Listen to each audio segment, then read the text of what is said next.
I'm excited to introduce you to Al, product design manager at Plaid. He's a former design leader at Gumroad. He's also a musician. You can talk to him about that. Please join me in welcoming Al.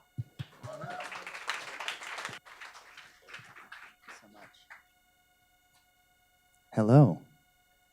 As Enrique mentioned, I am Al. I'm design manager at Plaid, which is a financial services startup or company, depends on how you view it, dedicated to basically empowering innovators to, well, innovate in financial services. So I have some notes here. I'm going to hang out right here, but I might gesticulate. But basically, the way Plaid does this is through a really powerful API that developers can use to access consumer financial data with their consent, of course. And we'll get to consent in a bit. That's actually what I'm going to talk about. Yeah. And with that API, there's a variety of things that you can actually access. You could say access someone's account routing number to make a payment, to pay someone for, say, a cup of coffee, something like Venmo. Or you could, I don't know, access someone's transactions, their spending behavior, to maybe make recommendations on how to lead a better financial life. Or things like home ownership and applications for loans. There's tons of applications. All Plaid is focused on is being the building blocks for a whole new generation of better financial tools. And on that note, that's actually why I'm at Plaid. I really think money sucks. I think it's ripe for a redesign. And it's something that I'm really passionate about, is that people see it that same way. Developers building on top of the Plaid platform, they want money and how we interact with our finances to be better, and we want to empower that. So that's why we're here.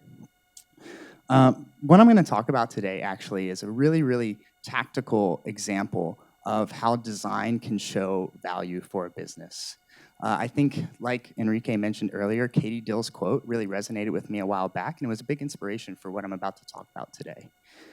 It's all about basically the experience consumers go through when they link their bank account to a Plaid-powered app. So you can see here, the experience consumers do is basically, if they want to, say, pay a friend for a cup of coffee or apply for a home loan or anything in between, they'll select the financial institution they bank with, or financial institutions, plural. People usually have multiple. And they'll enter your username and password, it'll load, it'll be successful, and they'll go on their way to use that thing.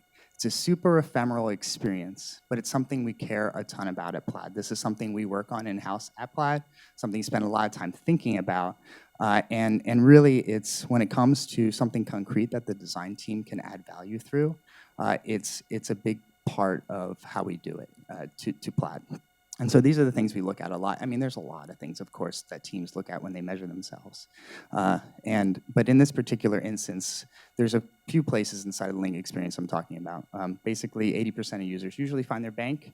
65% typically go on to link it. And then ultimately, 47% succeed. That 47%, there's a whole bunch of stuff I could talk about there, but I'm actually going to talk about the 65 today. So, as I mentioned, anytime anyone wants to make a change, that's a big deal. And it's a big deal because every small change has a big impact, especially when you're talking about a surface area. I mean, it's not that much. Of course, I'll go back here. There's a lot of like MFA flows and blah, blah, blah, blah, blah. Acronyms abound. But really, when someone wants to make a change, it's something we think a lot about. And in this particular instance, about a year ago, our legal team was thinking a lot about consent, and the company at large. In the public spectrum, I'm sure we're all well aware that privacy is a really important topic. It's increasingly becoming so. So it's something that we were thinking a lot about. Right now, I'm sure you notice, when you link your bank account through Plaid, you have no idea that you're doing that unless you inspect the privacy policy of, say, the customer you're using. So that was all changing, and we had basically this requirement as a design team. And there's two ways we could react to this. We could fulfill that requirement and essentially, forgive my friends, cover our asses. You know, that is so much of a thing that there's an acronym for it. It's called CYA. It blew my mind that was a thing. Or we could take a step back, and we could kind of examine what's at stake and what is going to actually be a way we can add value as a design team to this requirement.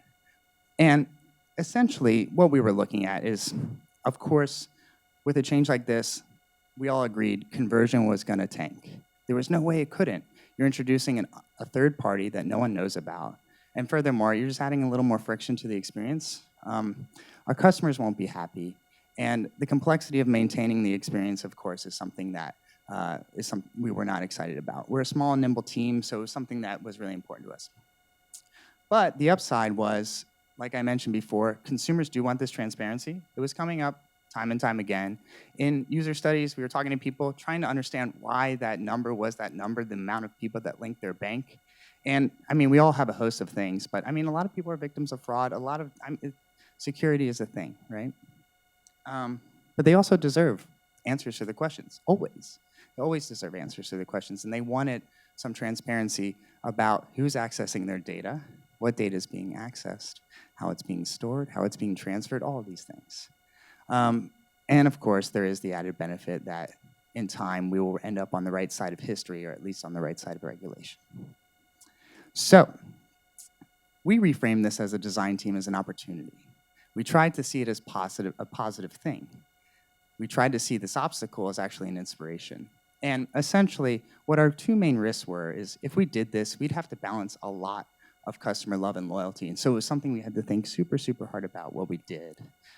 But if we didn't, we were basically ignoring the rights of consumers. Something we believe is that consumers have the right to know how their data is being used. It seems obvious, but I don't think every organization behaves in that way, unfortunately. And quantitatively, the risk was conversion. We'll bring it definitely back to that a lot throughout this talk. There was something here that we knew was going to have a detriment to the experience, and so it was something we were worried about. So, what was our approach? In some of the studies we were having, people were starting to ask questions about why is my data being accessed. I pulled these really quick, but these were users, and it could be borderline, almost irrational fear to very rational questions, and it was something that we had in this middle one. I found the article. It happened. It did. Or at least allegedly, but it's regardless. The fact is doesn't matter. It's the emotion that people experience when they're here, and so we took that seriously, and we thought as a design team, okay, what could we do to be more transparent? And is this request, this requirement, again, super tactical, just unpacking this one little tiny requirement, is it even the right place to put it? Honestly, we had every intention that it was, or it was the best, and let's just take advantage of conventional paradigms. But just to give ourselves a baseline, we also put it in a super prominent manner. What we ended up deliberating was a lot of options, but what we ended up ultimately doing was shipping multivariate A/B tests where we tested two different approaches. One where the Plaid name is front and center, quite literally. You tap Link My Bank to do thing, and then the first thing you see is a heads up. Hey, you're about to interact with an entirely new surface. Whereas in the other, we brought things back, super subtle. We've all seen this paradigm applied to a bunch, so many different login and authentication flows. And when we did this, we rolled it out to about 5% of all Plaid traffic, of which millions of people are linking their bank accounts through this experience every week, every month. And we were surprised to actually learn something. And this is a little table here, but this one on the left, yes, the left, it performed better. Roughly, let's look here, but quite significantly better. In the one on the right, the one where the privacy policy is very subtly presented, conversion dropped as we expected. But the one on the left, it actually increased, which was very, very surprising. And so we even, oh yeah, here we are. It performed better. We even cut this a few different ways, looking at customer by customer, just to sanity check ourselves. We really didn't believe it.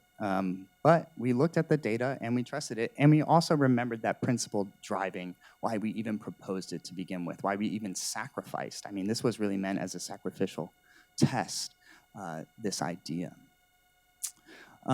And so ultimately what we actually did after looking back, reflecting back on what we believe is the right thing to do, not just cover our butts, but actually do the right thing, was to roll out this experience. This is part or most of the end-to-end experience. Basically, this was one of the tests. When you linked your bank account, it presented this view. If you were so inclined or curious, you could read about how Plaid is accessing your data. With the test, we actually were using an older version of the privacy policy. We were working actually with the legal team on an updated version, a much shorter version. Proud to say it's only 4 pages, which is a lot less than most, believe it or not. And we did some refinements, basically optimizing for, like I said, legibility and succinctness and clarity. But ultimately, we rolled it out. And so I'd like to take a pause and recognize the magnitude of what we just did. It was something that was truly a data-informed decision, but one that was rooted in our principles of transparency. And by all accounts, we were very surprised and never expected this outcome. The design team very much was like, this is a quick thing. We're going to work on it. And then we took that surprise and we pushed it further. And what it's ended up doing is not only preserving conversion. I think, we always talk about increase, growth. But we at least maintained, which was a very important thing. And furthermore, we did remove a huge operational burden on developers onboarding to the platform. They no longer have to work with their legal teams to maybe get this stuff into their privacy policy, because that's what the state of what things were before. This little snippet was basically buried, to quote a politician, inside of the privacy policies of our customers. So for anyone curious, they really couldn't find the information they wanted. And it also made it much easier for the legal team to onboard and ensure compliance. And so, if to pull it back to like, how does this fit in the framework and the matrix? Conversion stayed constant. Wahoo! That was really, I think, surprising to us all. New value is being generated for the business because of this. This has made the company take a whole new point of view on how we can actually add value to consumers' lives. And I must preface any forward conversation about, we will never do anything to step on the toes of our customers, and all we want to do is enable, just the same way we enable developers to innovate in financial lives of others, for consumers to innovate in their own financial lives. If you know how your data is being used, you can be a better advocate for the right use of it and better uses of it. And so that's ultimately why we thought it was right. Of course, saving money, when you add efficiency, money is saved. And later on, I think ultimately this was the catalyst for all of this work. You do have a much stronger legal position for the company. So, what did we learn? And what would we do differently knowing what we knew now? I think the only thing that's really important and worth noting is that as designers, I think this is something that can resonate with all of us at some scale. I think larger institutions or design teams that have a great deal of power may have to deal with it less, but I think I don't know if I'm going to say the majority, but there are teams that always have to deal with business mandates. Never take it at face value. Always try and unpack that business mandate, pull it back into the user need. In this case, the legal team wanted to add a privacy policy experience. There was a reason why, and there was a good reason why, and we wanted to actually highlight that. We wanted to build that up. We didn't want to just phone it in. And naturally, I think it's important to back all that up with quantitative insight. We're really good at speaking a language of qualitative insight. And I think if we can just take the opportunity to also pair that with quantitative insight as designers, we'll become superheroes. And speaking of being superheroes, back on 1 and 2, the one power I think we have more than any other individuals we work with is the ability to work with constraints. And in this case, the constraint was pretty massive and frankly, kind of a bummer. But it ultimately gave us a new point of view and a new perspective on where we're going, and hopefully a lot more informed consumer community that can take advantage of their privacy and of their rights. So One quick shout out to the team. These were the folks involved, plus tons more at Plaid. And that's all I have to share. Thank you so much.